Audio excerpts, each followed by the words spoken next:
Bien, vamos a analizar el principio etimológico. Aranguren le da muchísima importancia a lo que es la etimología de las palabras que fundamentan esta asignatura. La ética y la moral son dos palabras claves que vamos a tratar de esclarecer desde su raíz lingüística, ya que toda ciencia, dice Aranguren, hace este trabajo. Toma dos pasos específicamente a hacer ciencia, que en primer lugar es definir la etimología de aquello que estamos estudiando, el nombre que le damos, el vocablo que utilizamos a ese concepto que se elabora a partir del nombre se le llama definición nominal, que normalmente era llamada terminus definiens, definición del término. Y el segundo paso para hacer ciencia es definir el concepto, ya afirmar básicamente la razón de ser, la razón de que le damos a un fenómeno, ¿verdad? La argumentación que le damos, la teorización que hacemos de ello. Obviamente atacamos el ser, por eso se le llamaba en latín quid rei, ¿verdad? ¿Qué es?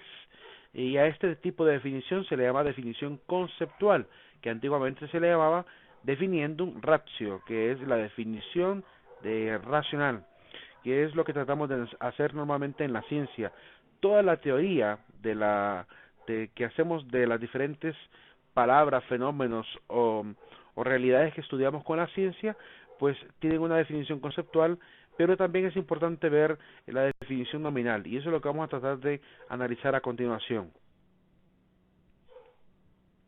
Decía Aranguren que el filósofo debe ser amigo del razonar, pero también del argumentar, citando a Platón, y amigo de las palabras. Por eso es que el filósofo, además de ser filósofo, ¿verdad? Además de ser alguien que ama el conocer, que ama la sabiduría, tiene que ser filólogo, amante de las palabras. Entonces es importante también para aquel que quiera hacer una reflexión ética, que comprenda muy bien aquellas palabras que utiliza a menudo, ¿verdad? Para hacer esta reflexión valorativa de los actos humanos. El valor de la etimología, según Aranguren, la etimología nos devuelve la fuerza elemental gastada con el largo uso de las palabras originarias a las que es menester regresar para recuperar su sentido auténtico. Una filosofía plenamente filológica tiene que cuidar no solo de la palabra lejana, sino también de la cercana.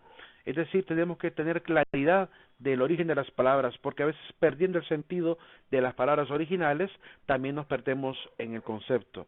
Y es lo que ha sucedido con la ética. Normalmente la gente confunde lo que es la ética con la moral, ¿verdad? Da lo mismo para algunas personas decir, es una persona muy moral, o decir, es una persona muy ética. Parecieran ser sinónimos, y es importante recuperar el sentido original para no, hablar bien, ¿verdad? Para poder utilizar correctamente los vocablos. ¿Cuáles son las definiciones que importan? Para Aranguren, pues son las dos palabras originales, ética y moral. La palabra ética procede del griego eh, ethos, ¿verdad? De hecho, los antiguos filósofos escribían ética de la siguiente manera, con la eta, la th, la iota, la letra kappa, la letra alfa, y le agregaban otra palabra cercana, la eta, la letra pi, epis, ¿verdad? Iota, sigma, episteme, con la tau, la eta, la mu y la eta, final, ¿verdad? Le llamaban ética episteme, ética episteme, es decir, el conocimiento, episteme. Cuesta un poco escribir con el con el mouse, ¿verdad? Ética episteme, que consiste pues en el conocimiento. Episteme hace referencia al conocer, y la ética pues hace referencia a el arte de las costumbres, arte de las costumbres. Voy a poner solamente la palabra costumbre. Pues bien, ¿por qué decimos arte? Porque en la lengua griega toda palabra, bueno, en castellano, toda palabra terminada en ica, que es un sufijo, significaría arte, significaría un oficio, ¿verdad? Por ejemplo, matemática, el arte del saber, aritmética, el arte del aritmoi, el arte del número. Entonces, en este caso, Ica con ethos, ¿verdad? Es el arte de la costumbre, porque la palabra que origina ética es ethos, ethos con la TH en el centro, la omicron y la sigma final, ¿verdad? La palabra ethos, que hoy la traducimos como ethos, ¿verdad? Con TH. La ethos es la costumbre. De hecho, hay muchas más definiciones que podemos ver a partir de esta palabra. En la antigüedad, pues se le entendía que el ethos es la residencia, la morada, un lugar donde se resguarda o se habita, ¿verdad? También en la época moderna se le va a dar sentido de lugar, ¿verdad? Y sobre todo en sentido pues metafórico, es un lugar interior, ¿verdad? Es la actitud interior del individuo donde puedo hacer referencia a mí mismo y al mundo. Es un lugar de la conciencia. El ethos es también el suelo firme, ¿verdad? Es el fundamento de la praxis, de la práctica, de la acción. Es la raíz de la cual brotan los actos humanos. Entonces, ethos es referirnos a ello, un lugar de refugio donde yo puedo volver a mí mismo, ¿verdad? Interrogarme sobre mis acciones y poder empezar a actuar de manera congruente con mi razón, con mi conciencia moral. Pues bien, esa es la etimología de ethos. Y moral, moral también viene de la palabra ethos. Moral viene de una palabra latina que es mos, que significa también costumbre, ¿verdad? Y en el plural, costumbres, se escribía mores, mores. De hecho, la palabra eh, more, es en alemán, ¿verdad? Significa moral. Tiene la misma raíz etimológica castellana, ¿verdad? Que utilizamos también, proveniente del latín, ¿verdad? Como lengua romance, pues tenemos la misma raíz. Mos es costumbre, mores es costumbres, ¿verdad? Y more es costumbre en alemán. Pues utilizamos muchísimo esa palabra, ¿verdad? Constantemente, pero le hemos perdido el sentido. Y la razón radica en el hecho de que son prácticamente la misma palabra. Miren que ethos es costumbre y mos también es costumbre, por lo cual desde ahí ya hay una pequeña confusión de los dos términos. Pero esa confusión, según los griegos, pues el ethos es la fuente de la vida. De ahí, del ethos emanan los actos singulares, los actos sublimes, los actos excelentes. Y se da porque dentro del ser está en el intelecto, ¿verdad? En el nous habita el intelecto y ahí se realiza todo el proceso del raciocinio, donde el ser humano siempre, pues según el optimismo griego, siempre tomaría las mejores decisiones. Sin embargo, ya veremos con Platón que no siempre es así. Según Aristóteles, el ethos es el modo de ser, es el carácter, también se puede traducir como carácter, y así lo vamos a también a interpretar hoy en día. La ética, pues, es el arte de tener un buen carácter, un buen conocimiento de los actos buenos y tratar de ir por los actos buenos. Zubiri responde que lo ético comprende ante todo las disposiciones del hombre en la vida, su carácter, sus costumbres y naturalmente lo que es moral. A Xavier Zubiri lo estaremos también mencionando muchísimo en esta asignatura. Bueno, sobre todo en los primeros temas de índole filosófico. El ethos es el modo o forma de vida. En generalidad, eso termina siendo el ethos, es la forma de vivir. Y desde la perspectiva de la actual disciplina, pues el modo de vivir correctamente. En la definición de la psicología, pues podemos ver, por ejemplo, en el diccionario de psicología de Natalia Consuegra Anaya una definición interesante. Dice que el carácter posee también una base biológica, que depende de elementos orgánicos como la constitución física y el temperamento, que es la base biológica del carácter y está determinado por los procesos fisiológicos y factores genéticos que inciden en las manifestaciones conductuales, según este diccionario del año 2011. Sin embargo, esta definición es más orgánica, ¿verdad? Es más fisiológica y no apunta al fenómeno mental, no apunta tanto al fenómeno de la conciencia moral, ¿verdad? Por lo cual se aleja un poquito, ¿verdad?, de la definición que manejamos dentro de la disciplina de la ética. Sí hay relación, ¿verdad?, en cuanto a que está como parte de la estructura constitucional del individuo, pero en la definición psicológica se olvidan del elemento de esa manifestación que llamamos también espiritual, que llamamos trascendental y que aparece también en el individuo como un fenómeno real de la conciencia, ¿verdad? Y obviamente de la psique, de la mente. Según Voltaire, ¿verdad? François-Marie Voltaire es uno de los filósofos franceses más polémicos porque fue un aguerrido, ¿verdad? Una especie de hombre que apuntaba a la libertad de los antiguos dogmas, por lo cual atacó muchísimo también a la Iglesia Católica.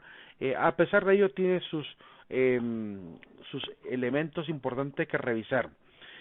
Aunque los ejemplos que él coloca siempre son casi como atacando a la iglesia, como lo veremos a continuación, pero tratemos de sacar lo positivo de la postura que él mantenía. Según él, pues el carácter, este carácter es una impresión, ¿verdad? Ese ethos, ese carácter es una impresión, es algo que está grabado, arraigado en mí mismo, y que según él, según su pesimismo moral, no se puede olvidar. La naturaleza ha grabado algo en nosotros y eso no se puede evitar. ¿Es posible cambiar el carácter? Y Voltaire responde, sí, pero solamente si cambiamos de cuerpo, porque el carácter para él está doblegado obviamente a las intenciones del organismo, a las intenciones de mi ser, de todo mi ser estructural, porque el carácter no puede verse como un fenómeno ajeno a mi estructura moral. Está en el individuo, forma parte de su ser, ¿verdad? Diríamos, desde el punto de vista religioso, está dentro de su espíritu y por tanto no puede evitar el ser humano seguir aquellas decisiones que su carácter le permiten tomar. Nuestras ideas y sentimientos forman el carácter y está probado que no adquirimos los sentimientos e ideas que queremos. Por tanto, el carácter no depende de nosotros porque si fuera así todo el mundo sería perfecto. De hecho, es una lucha constante. El que es religioso sabe que tiene que luchar contra su carácter, tiene que dominar su carácter, ¿verdad? Conquistarlo. Y según se cree, la conciencia moral es lo más difícil de conquistar. No hay reino más grande que el reino de la conciencia, ¿verdad? Y quien logra dominarlo, decía Séneca, ¿verdad? Es realmente el más grande conquistador de la historia.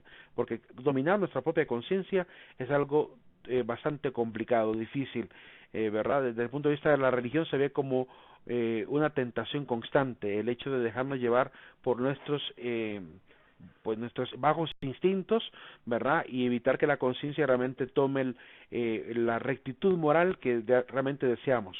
San Pablo, citando un poquito la palabra, San Pablo decía que a veces hace algo, ¿por qué hago lo que no quiero, verdad? ¿Por qué quiero lo que quiero hacer no lo puedo vivir y lo que no quiero hacer pues aparece, ¿verdad? Aparece como una especie de fuerza que lucha contra mi voluntad. Entonces ese carácter está como ahí, ¿verdad? Dentro del individuo y es lo que hemos ido formando. La psicología ahí sí dice que el carácter se va forjando a lo largo de la vida, ¿verdad? Es parte de la personalidad y no podemos obviamente eliminar por completo quiénes somos, ¿verdad? Porque eso está grabado en el individuo. Decía John Locke que somos como una tabla rasa, es decir, como una tabla tosca, una tabula rasa, dice él, en la cual se va grabando lo que es la vida, se va grabando la experiencia, ¿verdad? Y no podemos evitarlo, ¿verdad? Somos como una esponja y uno lo nota en los niños, son como una esponja que abstraen todo, que lo toman todo, lo bueno y lo malo.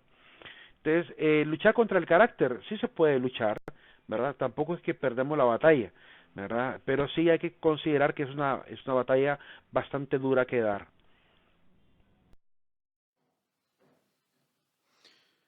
Voltaire nos regala una frase latina, naturam expellas furca tamen ipsa redivit, que hace referencia a lo siguiente: la naturaleza es expelida por la fuerza, sin embargo ella retorna, para referirse a que el carácter podemos ocultarlo, podemos de alguna manera pues hacerlo que desaparezca por un tiempo, pero de alguna manera, dependiendo de las circunstancias, es probable que vuelva a resurgir. Y pone un ejemplo bastante evidente, fundamentado obviamente también en su ataque a la iglesia, porque es común en él. Utiliza al Papa Sixto V como ejemplo. Era petulante, terco, altivo, impetuoso, vengativo y arrogante, pero mudó su carácter en el crisol de las pruebas de su noviciado. Mas en cuanto empezó a gozar de prestigio en su orden, se encendió en cólera contra un guardián del convento y le dio tantas puñadas que le dejó desvanecido. Cuando fue inquisidor en Venecia, ejerció su cargo con insolencia, pero ya cardenal y poseído de la rabia papal, ocultó su carácter y fingió la más santa humildad. Le eligieron papa y en aquel mismo momento, se soltó el resorte que la política y la conveniencia habían sujetado y fue el más fiero y despótico de los soberanos. Con esto Voltaire trata de decirnos que el carácter podemos como un submarino pues meterlo bajo el agua, pero de alguna manera él por su propia voluntad vuelve a resurgir, casi como presentando el carácter como una batalla perdida para el ser humano.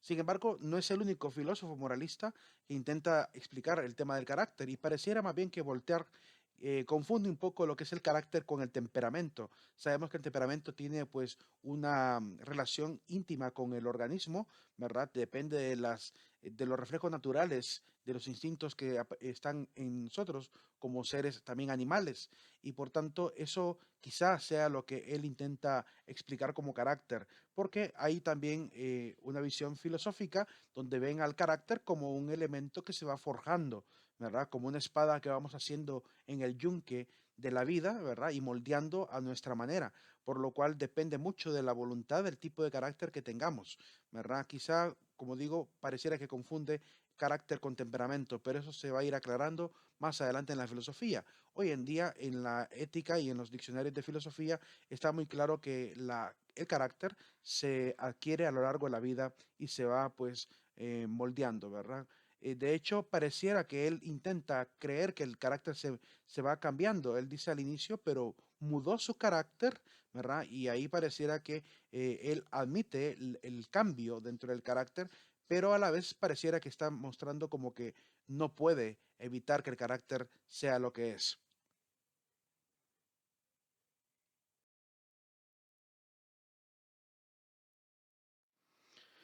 Además, dice Voltaire, tratad de animar a un indolente con una actividad continuada, de helar con la apatía al hombre ardiente e impetuoso, de inspirar afición a la música y la poesía a quien carece de sensibilidad y oído. Y no lo conseguiréis como no podréis dotar de vista a un ciego de nacimiento. Atemperamos, suavizamos y ocultamos el carácter que nos dio la naturaleza, pero no podemos cambiarlo. Volvemos a ver que da por vencida esta batalla de dominar el carácter. Sin embargo, el dominio de sí es una de las virtudes que reconoce la ética, ¿verdad? También en las religiones se habla mucho del dominio de sí, citando a San Pablo en Gálatas capítulo 5, ahí menciona los frutos del Espíritu y menciona el dominio de sí como un fruto espiritual. Es decir, sí se puede de alguna manera manipular el carácter y dominarlo y formarlo y generar hábitos. Y eso es lo que tenemos que convencer en nuestra conciencia. El ejemplo más claro pues, que podemos ver en la historia es el caso de Mozart y Beethoven. Se dice que Mozart era un niño prodigio cuyo ambiente familiar de músicos le permitió ser un niño pues predilecto en el piano. Sin embargo, está el caso de Beethoven, al cual pues el padre lo obligó a aprender con duros castigos quizá el arte del piano. Y pues ambos llegaron a ser las luminarias que hoy conocemos, ¿verdad? Son los grandes maestros de la música clásica. Pero lo cierto es que si una persona es capaz de doblegarnos a generar un hábito a ese nivel de perfección como lo logró Beethoven, ¿verdad? Habría que preguntarnos de qué somos capaces nosotros mismos de convencernos para poder cambiar hábitos, para poder aprender oficios, para aprender virtudes y valores. El carácter en sentido filosófico, pues una definición muy sencilla, es el modo de ser o forma de vida que se va adquiriendo, apropiando, incorporando a lo largo de la existencia. Este carácter surge del hábito, por virtud o por vicio, ¿verdad? Podemos aprender a modificar nuestro carácter por lo positivo, también por lo negativo de esta vida. Es la personalidad que hemos ido conquistando a través de la vida, ¿verdad? Me gusta esa frase de conquistar. Podemos conquistar el carácter, según algunos filósofos y el diccionario de filosofía, sí se puede conquistar el carácter. Es importante entender que desde esa perspectiva no podemos seguir sosteniendo frases que se vuelven cliché, como decir árbol que crece torcido jamás su rama se endereza, porque para la ética es completamente falso. Sí podemos enderezar a alguien, pero depende también del grado de atención, el grado de acompañamiento que se le pueda dar a alguien o que incluso el grado de convicción que podamos tener nosotros mismos. De eso depende, ¿verdad? Muchísimo la modificación. ¿Se puede modificar? Por supuesto que sí. Dilthey nos va a regalar también una definición muy interesante sobre moral. La palabra que origina moral dijimos que es mos en latín, ¿verdad? Y el plural es mores. En alemán también es more. Mores o mos es costumbre o costumbres, ¿verdad? Es el plural de la misma palabra. Entendemos que la moral, pues, es aquello que normalmente está citado muchas veces, ¿verdad? Como si fuese el carácter. Y quizá esa es la confusión que se generó en un cierto tiempo durante el surgimiento de la ética, de confundir lo que es la ética con la moral. Hoy en día esa confusión está más que esclarecida y lo vamos a ir viendo poco a poco, aunque ya dimos una definición anteriormente. En moral es tan importante el saber qué hacer como el saber cómo hacer, ¿verdad? Es importante entender que la moral no solamente es el conocimiento del bien y del mal, sino que la moral también es aprender los métodos sobre cómo hacer el bien y cómo evitar el mal, ¿verdad? Esa es parte de la naturaleza de la moral también. Y obviamente para poder generar este cambio se necesita muchísimo de la ética, que es la reflexión moral. John Dewey. Una docente de la universidad, rectora de la Universidad de Barcelona, dice, ¿por qué es tan difícil que la ley moral dirija efectivamente nuestras vidas? ¿Por qué entre las numerosas razones que condicionan la conducta, las razones éticas cuentan tan poco? Hay una respuesta sencilla y rápida a estas preguntas y es la siguiente. No basta conocer el bien, hay que desearlo. No basta conocer el mal, hay que despreciarlo. Si la respuesta no es equivocada, de ella se deduce que el deseo y el desprecio, el gusto y el disgusto son tan esenciales para la formación de la personalidad moral como lo es la destreza en el razonamiento, ¿verdad? Entendemos que es importante no solamente el desear, sino que también hay que llevar esto a la acción. Está muy bien llevar una asignatura de ética, pero si la asignatura de ética no nos mueve hacia una convicción personal de cambiar aquello que hay que cambiar y ser excelentes en lo que hay que ser excelentes, de nada sirve pues llevar un semestre, un trimestre o una tutoría de ética y moral, ¿verdad? Es necesario pues ir sintiendo este desprecio hacia el mal, ¿verdad? E ir también sintiendo lo maravilloso que es poder tener la frente en alto siendo una persona muy ética. Veamos pues unas diferencias entre la ética y la moral. La ética, ¿verdad? Ya definimos anteriormente que ambas parecieran significar lo mismo, pero ya hemos aclarado un poco su diferencia. La moral señala lo que se debe y lo que no se debe hacer, lo que es lícito e ilícito, entrega las normas, las reglas, las pautas de conducta en una sociedad y estas pautas de conducta se hacen en sociedad misma, ¿verdad? En conjunto. La ética, por otro lado, se preocupa por los actos inteligentes, conscientes, libres, para calificarlos como morales o inmorales. En este caso, también la ética es la reflexión sobre los actos humanos. No hay que olvidar que es una reflexión, es un volver hacia sí, ¿verdad? No solamente criticar a los demás, sino también volver hacia uno mismo y ser juez de uno mismo. Los ámbitos en los cuales se desarrolla la ética y la moral, pues van variando, ¿verdad? Como el ámbito de la moral tiene que ver el tema del bien y del mal, ¿verdad? Obviamente sirve para calificar los actos. Vemos en el derecho que está clarificado lo que está permitido y lo que no está permitido. Se clarifican los deberes y derechos y se clasifican también las sanciones. Y obviamente para que sean clasificables deben tener una condición. Deben ser actos que cumplan tres características. Deben ser conscientes, deben ser inteligentes y deben ser libres, ¿verdad? No debe haber coacción, sino que tienen que estar elaborados desde la voluntad. Mientras que el ámbito de la ética está restringido al juicio moral, que es este proceso un poco más largo de reflexionar sobre los actos humanos. Obviamente se requiere para la reflexión la objetividad. Esta objetividad depende de que sean pues argumentos verificables y que tengan validez universal en nuestros juicios.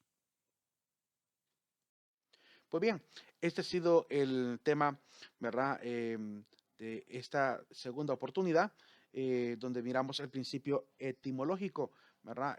Seguimos pues con las actividades que a continuación se presentan y las lecturas recomendadas, así como los videos también de que expanden un poquito lo que hemos conversado, lo que hemos visto en este tema.